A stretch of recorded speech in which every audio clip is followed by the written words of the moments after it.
I just rolled credits on Clair Obscur Expedition 33, and I can say with a fair amount of confidence right now that this is going to be one of the best games that releases in 2025. And I don't say that lightly. I actually say that as somebody who was not even really paying that much attention to this game. I did see it in a couple of different events that I streamed throughout the year, and it caught my attention in that moment where I'm like, wow, yeah, this does look pretty good. The art style specifically and the presentation really caught my eye. But with the type of game it is, a traditional RPG, and it's turn-based, it just really wasn't something that was on my radar. Now, I was given the opportunity to review this game, and I'm very glad I did, because I genuinely believe that this is going to be a sleeper hit. I think there are quite a few people who have been paying attention to this title and have been anticipating it. This is where I want to kind of give the perspective from somebody who doesn't really play these types of games that often, if really ever, and let you know what I think. I want to start with a quote from former PlayStation executive Shuhei Yoshida in regards to Clair Obscur Expedition 33. He says here, "The game looks beautiful, and it has a main story of 30 hours with additional 30 hours of side missions, but made by a team of 30 people. Unbelievably productive compared to all these AAA RPG developers. This game will inspire other developers or publishers." That's what Shuhei Yoshida had to say about this title. And there's a reason why I wanted to open this review with this quote. It's because it is absolutely shocking, based off of what I played, that this game was developed by 30 people. And I think what Shu is saying here is going to prove to be true. I think this game is going to inspire many developers and many publishers, because I would have assumed that this easily was a game made by 80 to 100 people or more. So the whole time I was playing Clair Obscur, I was keeping in mind the fact that this was only made by about 30 people, a very small development team, nowhere near the size of modern AAA dev teams. And I was kind of expecting to run into things that would reflect that and make it fairly obvious that, yeah, this game's going to be pretty rough around the edges. But it's not. That's the thing that's so shocking. Not only is this game well polished and it plays very well, but the sheer scope and scale, I have to say, is what has blown me away the most. This, as of right now, is the best game I've played in 2025, and I think it's going to, if not be my game of the year, it's going to be on my game of the year list, no doubt. Now, I know this is very high praise for a game that wasn't even originally on my radar, so I want to go into more detail and explain why I came to this conclusion and why I feel this way about Clair Obscur Expedition 33. So we're going to start with the world, the characters, and the overall premise of this game. These characters are obviously going on some kind of expedition, and the reason for this expedition is due to the main antagonist of this game, known as the Paintress. The Paintress is this almost like goddess-like character that every year paints a new number on a giant monolith, and whatever number she paints on that monolith, whoever is that age will basically fade away and essentially be like Thanos snapped out of existence. And this is the way it's been for many, many years, and the numbers have just been counting down. And so your characters are basically, it's their turn to go on this expedition, and the goal is they have to reach the Paintress and defeat her. And the idea is, in doing so, that will stop this from happening. So when we talk about the themes of this game, loss is a major theme of Clair Obscur Expedition 33. And I think that they handled it very well. All throughout the game, this theme is present. I would say it's actually the primary theme of the game, and it really gets very deep. And it, you know, this is a spoiler-free review, but I will say that the game definitely has a couple of twists and turns, but also the depth to kind of back it up, in my opinion. I don't know how it's going to land for everybody, but for me, I was quite surprised and quite delighted at just like how deep it really went, and some of the heavier themes that this game touched upon. Now, the characters you're introduced to are Gustav, Mael, Lune, Sael, and Monoko. And it's worth noting that some of these characters you find later on in the game, but really the first characters you're introduced to are Gustav and Mael, and there's a very strong bond and relationship between them. And this game, I think, again, does a very good job of creating these deeper relationships between these characters that you really start to care about, and you want to know more, right? You want to know how everything's going to play out, and you just really, I think, kind of grow attached to these characters. So again, from that perspective, I think the developer just did a fantastic job. I was not expecting to really, by the end of this game, care so deeply about some of these characters and really just kind of be left with that feeling, right? I think you know the feeling I'm talking about, where you play a game and by the end of it, you're like, man, I just have to kind of sit on this for a little bit and think about it, and it kind of lives in your head for a while. So I think a big reason for this is because the developer, Sandfall Interactive, really went above and beyond to cast some really solid voice acting talent here.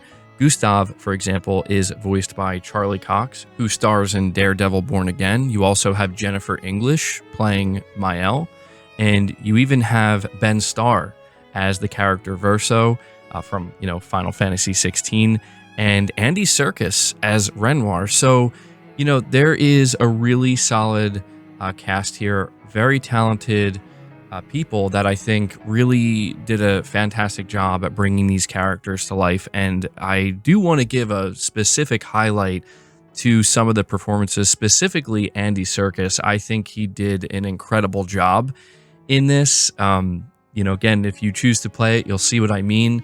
So shout out to Andy Serkis, man. He really nailed it. But yeah, just generally speaking, I think that they did a fantastic job in really elevating the overall performances, which just added, again, it kind of adds that really high quality, high production value feel to this. And I'm like watching this, I'm watching these cutscenes, and I'm taking it all in, knowing that, man, this was made by 30 people. That's crazy. And one other character that I actually forgot to mention you do run into and becomes a pretty important part of the story overall is a character known as SKA. If you've been watching, I think, like the trailers, they've been showing him off, but he's a really unique and interesting character. And again, it all kind of just comes together very well. I don't want to go much further than this when talking about the characters, the story, or the premise, because I don't want to spoil anything. But the final thing I'll say before we're talking about the gameplay is that by the time I finished this game, I was definitely surprised at how much depth there was to this story and to the characters, and also how many, I guess you could say, twists and turns that you end up kind of running into as you're progressing the story. I don't know if some of these twists and turns are going to land with everybody, but by the end of it, I definitely was kind of, again, left with that feeling of just sitting there, soaking it in, and finding myself thinking about it after I had completed it. But we're going to move on and talk about the gameplay of this title. After all, it is a video game, and to most people who play video games, gameplay is king. Now, I do have to preface this by letting you know that what you're about to hear comes from somebody who has very, very minimal experience with turn-based RPGs. It's not that I have a problem with turn-based RPGs, it's just they're not normally the type of games that I naturally gravitate towards. So again, going into this gameplay experience, I was a little bit nervous that it was going to be a real struggle and I was going to end up not liking it. However, as I said at the beginning of this review, I actually kind of got addicted to the gameplay of Clair Obscur, and I don't know if I'm just totally missing out on turn-based RPGs and I've been missing out this whole time, or if this game just really does it that well. That's the one thing I can't tell you. You might have to go to like other reviews from people who have a lot of experience with turn-based RPGs. But what I can say is, as somebody who doesn't normally play these types of games, I got completely addicted to this gameplay loop, and it really kind of absorbed me, and I was extremely satisfied with pretty much every battle, right? This game has a great linear progressive feel that I think is excellently balanced, honestly. It is worth noting that they do have difficulty levels in this as well. So they have Story, Expeditioner, and Expert. And they describe story as a narrative experience with less demanding combat. Expeditioner is described as intended difficulty with challenging combat, and Expert is described as hard difficulty with demanding combat. Now, I played on Expeditioner, and one of the biggest things that I have to highlight here with this game that really surprised me, like, I'm actually not sure if this is something that's normally in turn-based RPGs. I feel like it's not, but you have the ability to parry and dodge in real time. I feel like having this mechanic in the game has made a huge difference in how I would have felt about this title potentially, because they're giving me the ability to mitigate the amount of damage my party has to take. And it's based off of skill, right? It's based off of timing and attack pattern memorization. And I've gotten a lot better at it, obviously, now that I'm like 35 hours into the game. But there are definitely times where you encounter new enemies or new major boss battles, and you're going to struggle because it's the first time you're seeing their attacks. You're learning them, you're studying them. And, you know, if you're playing like an end game battle, you're probably going to lose the first time unless you're just that good, right? And you can just immediately pick up on the attacks.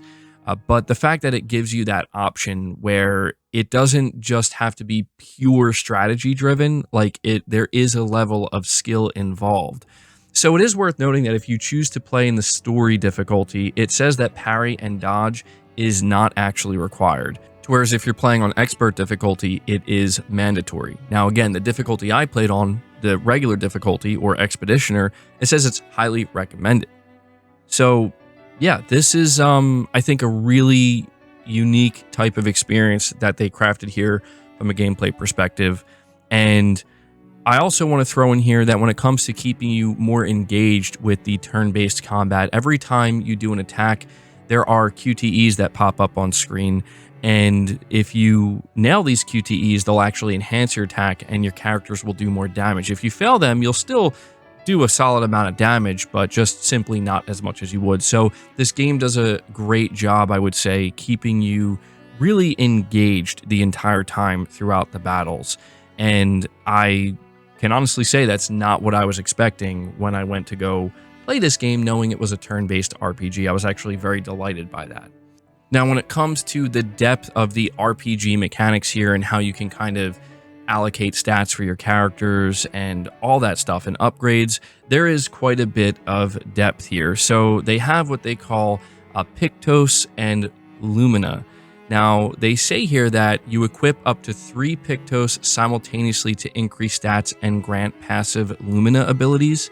After 4 battles, Pictos are mastered and the Lumina abilities are unlocked. Now, this is where initially in the game, I frankly felt overwhelmed and I started to kind of feel intimidated. Like, I don't know what any of this means or what to do with it.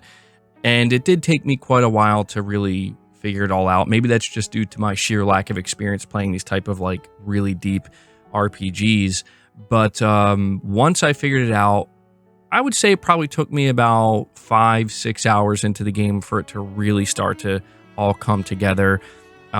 It really does kind of bring you to that point where, okay, now I know, now I feel like truly capable and I know what I'm going to do going into each battle. Lumina abilities can actually be equipped by any character using what they call Lumina points, and you can experiment with different combinations and find different strategies. And honestly, this was a very important part of the game, especially later in the game. And I think they did that purposely because I think for a lot of people, it's going to take a little bit of time to really, sort it all out, because by the end of the game, you're going to have a lot of options at your disposal. And so by the time you get to like the last third of the game, you're definitely going to have to be completely understanding and familiar with these systems. And you're going to have to be very intentional with what you choose to equip, because some of these battles definitely push you in that direction where it's like, you're playing this boss and they're casting these types of spells on you, they're doing these types of attacks, and they're afflicting your characters in specific ways where you're going to need to find workarounds for that.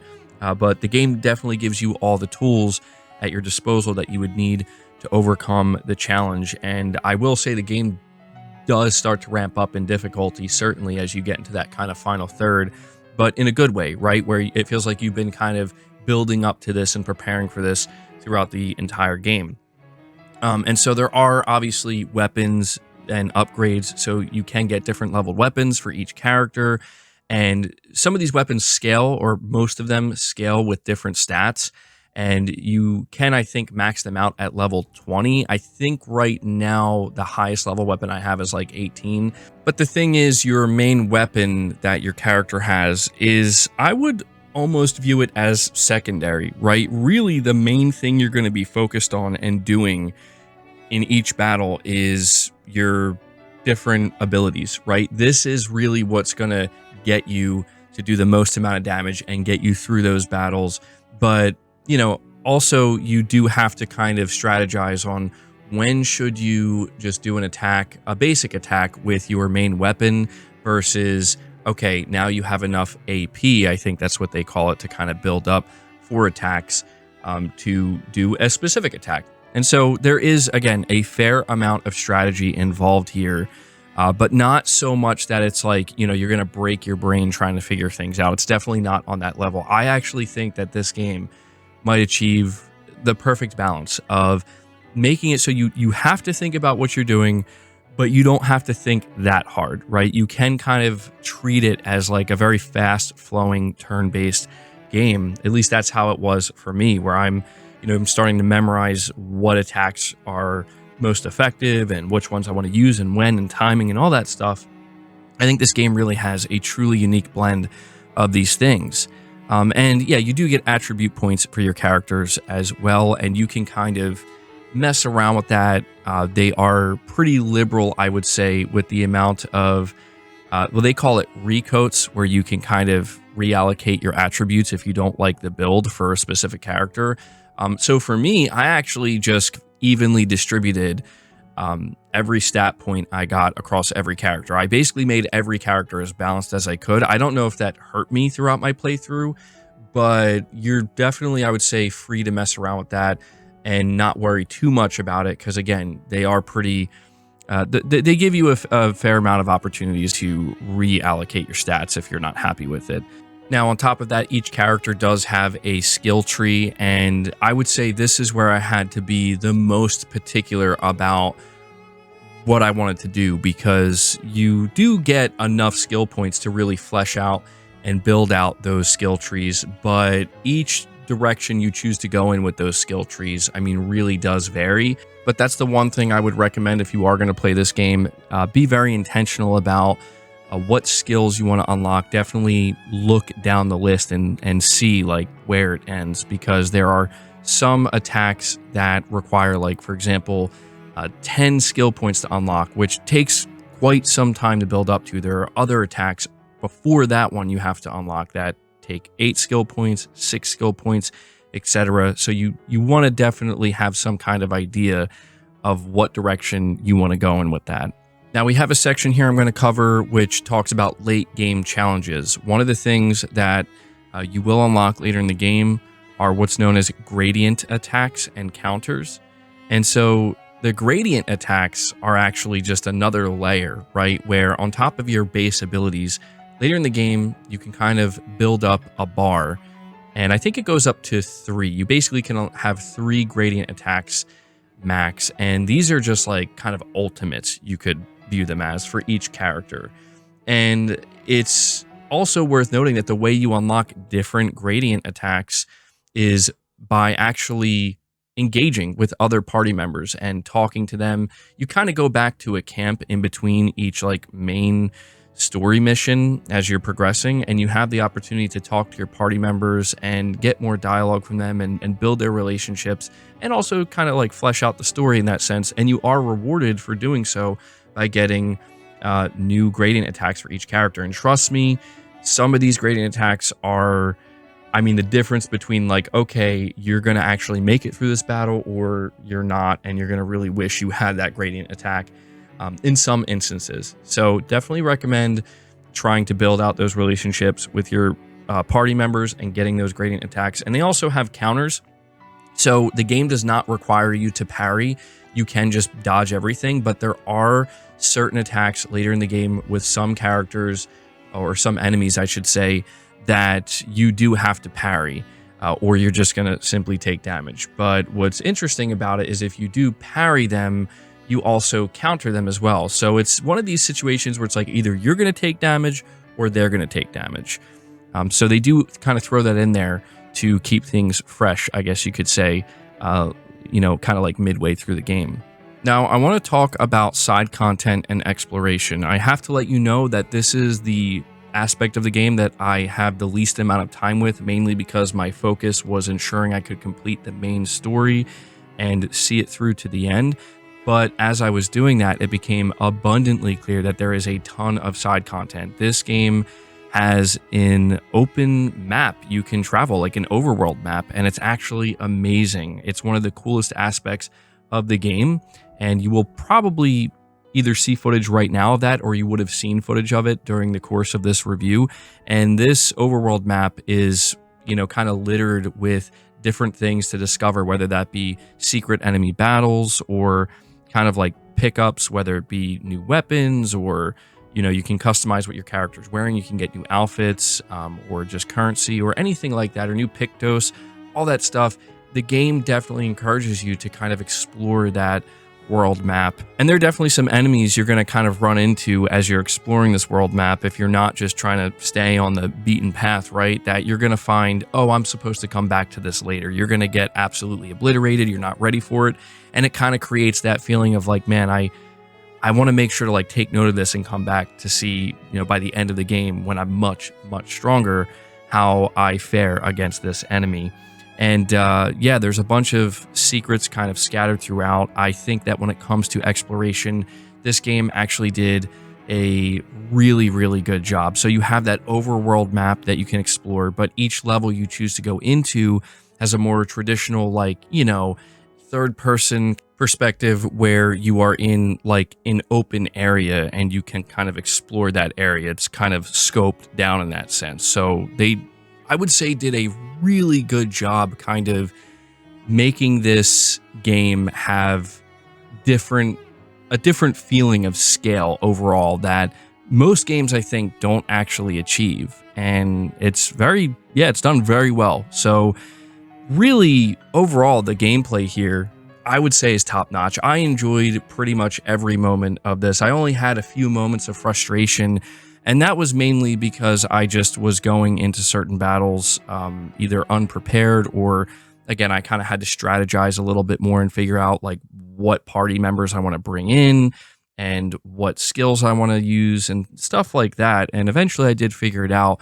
But yeah, overall, man, really, really awesome gameplay from top to bottom. They pretty much checked off every box. If you want a game that offers good exploration, this has it. If you want a game that offers a lot of different enemy versatility, that's another thing I didn't mention yet, is there's a wide variety of enemies, right? And a wide variety of different biomes. These are all things that I haven't even mentioned yet because I'm just so focused on the overall depth of the combat. But all of these things are here, and it's very impressive. And some of the biomes that you go to, they actually have like, you know, different characters you can meet that are not going to be part of your party, but, you know, different NPCs and stuff that help kind of build out the world itself.